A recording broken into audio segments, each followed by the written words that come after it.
நம்ம இன்னைக்கு என்ன வீடியோ பார்க்க போறோம்னா நம்மளோட பீட்டா டேங்க் எப்படி செட் பண்றதுங்கறத பார்க்க போறோம். ஃபர்ஸ்ட் எல்லா பேரும் பீட்டா டேங்க் எப்படி செட் பண்றதுன்னு தெரியாம மீனை கொண்டாடுறீங்க.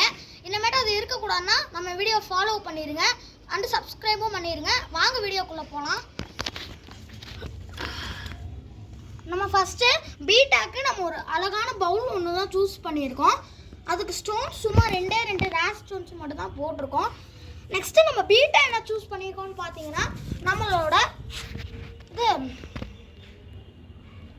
சாமுராய் பீட்டா தான் நம்ம சூஸ் பண்ணியிருக்கோம். திடீர்னு பேர் வாயில் வரல. சாமுராய் பீட்டா தான் சூஸ் பண்ணியிருக்கோம். நான் போன வீடியோவில் சொல்லணும்னு நினச்சேன், ஆனால் மறந்துட்டேன். இந்த வீடியோவில் சொல்லிட்டேன். சரி, இந்த பீட்டாக்கு இந்த பவுல் போதுமான்னு கேட்கலாம். எனக்கு போதும். என்னோட பீட்டா வந்து சின்னது தான், இன்னும் போக போக வளர்ந்துடும். அதுக்கப்புறம் நான் ஒரு சின்ன பீட்டா டேங்க் ஒன்று வாங்கிடுவேன்.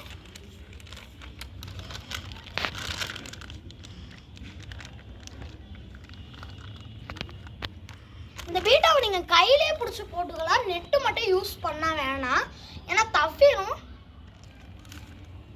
சரி, நம்ம டேங்க்ல புதுசாக ஒரு கௌரவ பேர் ஒன்று வந்திருக்கு. அந்த வீடியோ சீக்கிரம் வேணும்னா கமெண்ட்ல லைக் பண்ணுங்க,